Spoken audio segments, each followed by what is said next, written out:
1 October Gandhi Jayanti અને 2 October છે લાલ બહાદુર શાસ્ત્રી. આજે બે વ્યક્તિનો જન્મદિવસ છે અને બીજા બે ધાર્મિક કારણ છે. આ બે રાજકીય છે અને બીજા બે ધાર્મિક છે. તો ધાર્મિકમાં એક એવું છે કે આજે આપણે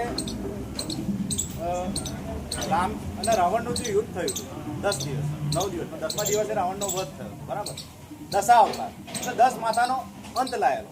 પણ અત્યારે આપણે આ યુગમાં કળિયુગમાં આપણે જોઈએ તો ભ્રષ્ટાચાર એ 10 માથા બરાબર જ છે, સમજી લો. તો ગ્રામ પંચાયતમાં ભ્રષ્ટાચાર આપણે નાબૂદ કરવો હોય એના માટે આ ગ્રામ સભાનું ખરેખર સરકારે આયોજન કરેલું છે. અને બીજું કે વિજયાદશમી, તો વિજયાદશમી એટલે કેમ આપણે મનાવીએ છીએ કે દુર્ગા માતાએ મહિષાસુર સાથે જે યુદ્ધ કરેલું 9 દિવસ અને 10મા દિવસે એમનો વિજય થયો એટલે વિજયાદશમી ઉજવે.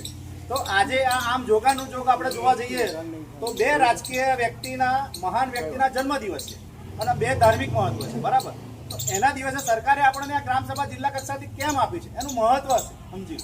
તો એના માટે એક તો જો આપણે ગાંધીજીનો મેન આપણે કે ગાંધીજીએ આપણને 150 વર્ષની ગુલામીથી આઝાદી અપાવી, બરાબર. લાલ બહાદુર શાસ્ત્રી એવા વડાપ્રધાન હતા કે જેમના માટે ચૂંટણી નથી થઈ. જવાહરલાલ નહેરુનું મૃત્યુ થયું 1927 મે 1963માં, બરાબર. ત્યારે પછી લાલ બહાદુર શાસ્ત્રીને વડાપ્રધાન બનાવવામાં આવ્યા, બરાબર.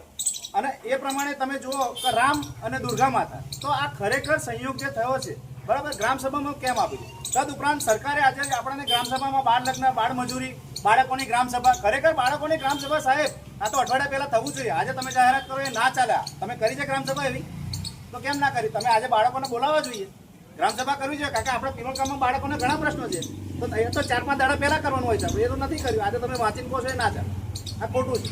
કારણ કે એને ચલાવવું પડે તમે, બરાબર. તમે આજે વાંચી નાખો છો આ ફંડામેન્ટલ અહીંયા આગળ તમારા આ ફોટા પાડીને તમે મોકલી દો એ ના ચાલે. ખરેખર એને લાઈવ કરવું પડે તમારે.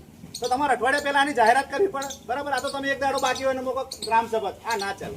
અને હું પિલોલ ગામના દરેક નાગરિકોને હું જણાવવા માંગુ છું કે તમે ચૂંટણીમાં એટલો ઇન્ટરેસ્ટ લેતા હતા ચૂંટણી જીતાડવા માટે, એટલો ગ્રામસભામાં ઇન્ટરેસ્ટ લો તો ગામનો વિકાસ થશે. આ ગ્રામસભા એટલે શું છે? ગ્રામસભા એટલે ડાયરેક્ટ તમે સભ્યપદ તમે મેળવો છો. તમે ચૂંટણી, જ્યારે ચૂંટણી કાર્ડ તમારી જોડે હોય, ચૂંટણી એમાં તમારું નામ હોય એટલે તમે ડાયરેક્ટ સભ્ય મેળવો છો. જો વિધાનસભામાં તમારે જવું હોય રજૂઆત કરવા માટે ચૂંટણી લડવી પડે, લોકસભામાં ચૂંટણી લડવી પડે, રાજ્યસભામાં ચૂંટણી લડવી, બધામાં ચૂંટણી લડ્યા પછી તમે બોલી શકો.